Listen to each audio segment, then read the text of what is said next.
কারিগাঁওয়ের ঘটনা ঘিরে থমথমে কোকড়াঝাড়। গ্রামে গ্রামে রয়েছে চাপা উত্তেজনা এবং বিভিন্ন জায়গায় সেনার টহলও রয়েছে। মোতায়েন করা হয়েছে র্যাব।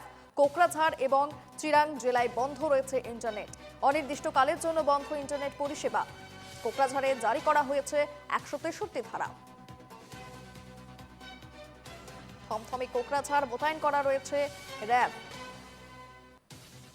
কারিগাঁওয়ের ঘটনাকে কেন্দ্র করে থমথমে কোকড়াঝাড়। গ্রামে গ্রামে উত্তেজনা, সেনার টহল চলছে, মোতায়েন করা হয়েছে র্যাব। কোকড়াঝাড় ও চিরাং জেলায় বন্ধ রয়েছে ইন্টারনেট পরিষেবা। অনির্দিষ্টকালের জন্য বন্ধ ইন্টারনেট পরিষেবা। জারি রয়েছে 163 ধারা। ফোনলাইনে রয়েছে প্রতিনিধি রবিরাম। রবিরাম, এই মুহূর্তে কি পরিস্থিতি?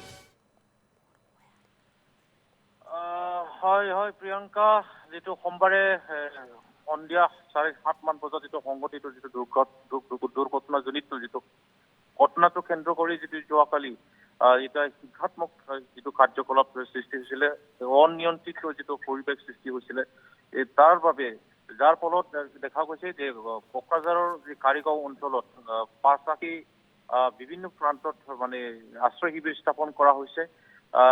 তাৰে কাৰিগাঁও এম ই স্কুলত আদিবাসীসকলৰ বাবে এটা আশ্ৰয় শিবিৰ পতা হৈছে। তাতে আশ্ৰয় শিবিৰত 400তকৈ অধিক আদিবাসী লোকে ইয়াত আশ্ৰয় শিবিৰত আছে। তেওঁলোকৰ মাজত আৰু এই যিটো আশ্ৰয় শিবিৰতে আজি এগৰাকী গৰ্ভৱতী মাতৃয়ে কন্যা সন্তানৰ জন্ম দিছে।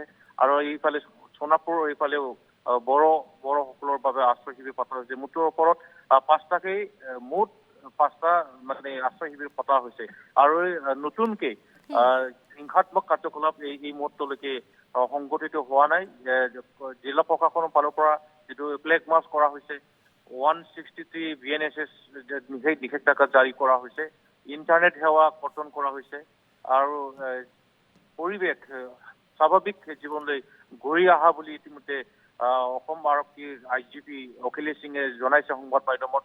আৰু তেওঁ কৈছে, আৰু যি ঘটনাত যিটো মাওবাদী জড়িত থকাৰ যিটো কথা উল্লেখ কৰিছে, উত্থাপিত হৈছে, এই সন্দৰ্ভত তেওঁ কৈছে অসম আৰক্ষীয়ে এই বিষয়টো লৈ তদন্ত অব্যাহত ৰখা বুলি ইতিমধ্যে জনাইছে। মুঠৰ ওপৰত আজি আৰু নতুনকৈ এনেকুৱা হিংসাত্মক কাৰ্যকলাপ সংঘটিত হোৱা নাই, সৃষ্টি হোৱা নাই আৰু স্বাভাৱিক জীৱনলৈ ঘূৰি অহা বুলি আমাক জনাইছে। প্ৰিয়ংকা, বেশ ধন্যবাদ ৰবিৰাম।